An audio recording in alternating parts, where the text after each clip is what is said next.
Hello everyone, and welcome back to Writing Tutorials. Today, we're diving into something that can be a bit tricky but super important, writing a sponsorship letter for a visa. If you or someone you know is applying for a visa and needs a letter of sponsorship, this video is for you. We'll be covering a step-by-step guide on how to write a professional and effective sponsorship letter, just like the sample we have here. Alright, so let's get started by looking at the basic structure of the letter. Every sponsorship letter has a few essential elements: contact information, a date, a subject line, an introduction, a body where we explain the sponsorship, and a closing. Let's break down each of these, so you feel confident when you sit down to write your own. Step 1. Contact information and date. Let's begin with the basics, the contact information and date. When we start this letter, we place the sponsor's contact information at the top left corner. This includes the full name, address, phone number, and email. In our example, we used Michael J. Thompson living at 987 Park Avenue, New York, with a sample phone number and email. This information makes it easy for the consulate to know who's sponsoring the visa. Next, just below the sponsor's information, we add the date. Always use the format month, day, year. In our case, it's November 1st, 2024. This might seem like a small detail, but it's essential for keeping your letter professional and organized. Step 2. Recipient's information. After the date, we'll add the recipient's information, which is the U.S. Consulate General or the specific consulate where the visa application is being processed. Here, we used a fictional consulate in New York.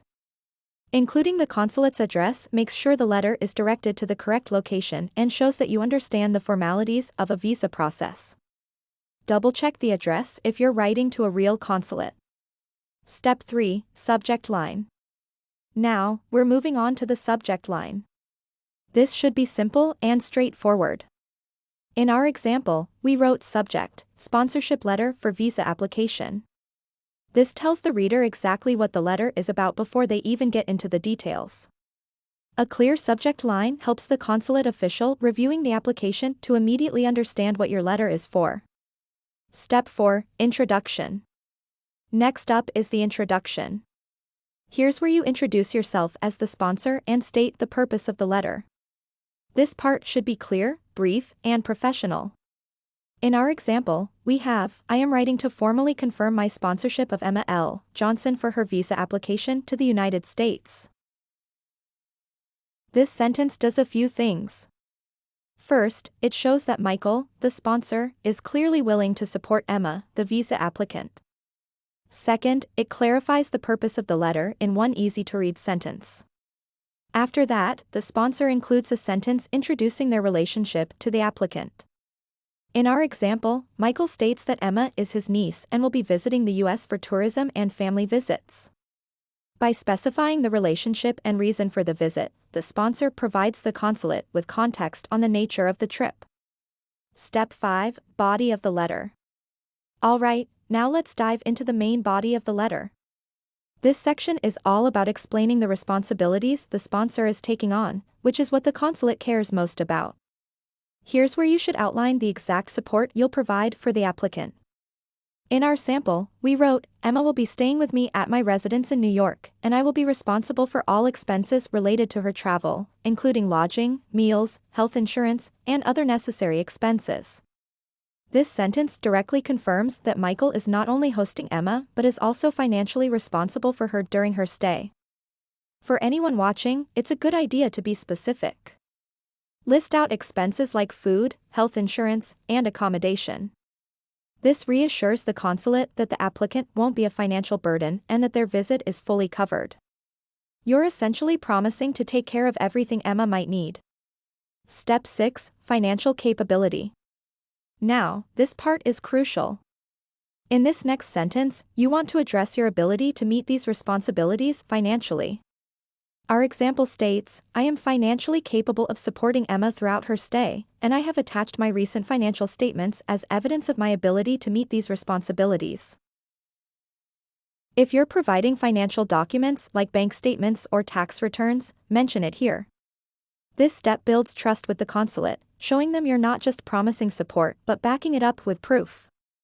Even if you don't have to submit financial statements, offering them adds a layer of credibility. Step 7. Closing. Alright, we're getting to the end of the letter now. In the closing, you want to express your willingness to answer any additional questions or provide further documentation. This shows that you're open to any follow-up from the consulate, which can help move the process along smoothly. In our example, Michael says, "Thank you very much for considering this letter of sponsorship. Please feel free to contact me by phone at 555-678-1234 or by email at michael.thompson@email.com should you require any further information." This part is friendly yet professional, offering quick contact information in case the consulate needs to reach out. Step 8. Signature block. Lastly, we come to the signature block. You should sign your name below the closing phrase, "Sincerely," which gives a formal and respectful tone to end the letter. Then, type out your full name underneath your signature. In a real letter, you'd sign your name by hand if it's being printed and mailed, or add a digital signature if it's being submitted electronically. Below your signature, repeat your printed name for clarity, and include any contact details that you haven't yet mentioned in the letter. So, there you have it. This sponsorship letter is a great example of how to structure your own, from start to finish. Remember, clarity and professionalism are key, so keep each section short, informative, and to the point. And don't forget to check all your contact information before sending it in.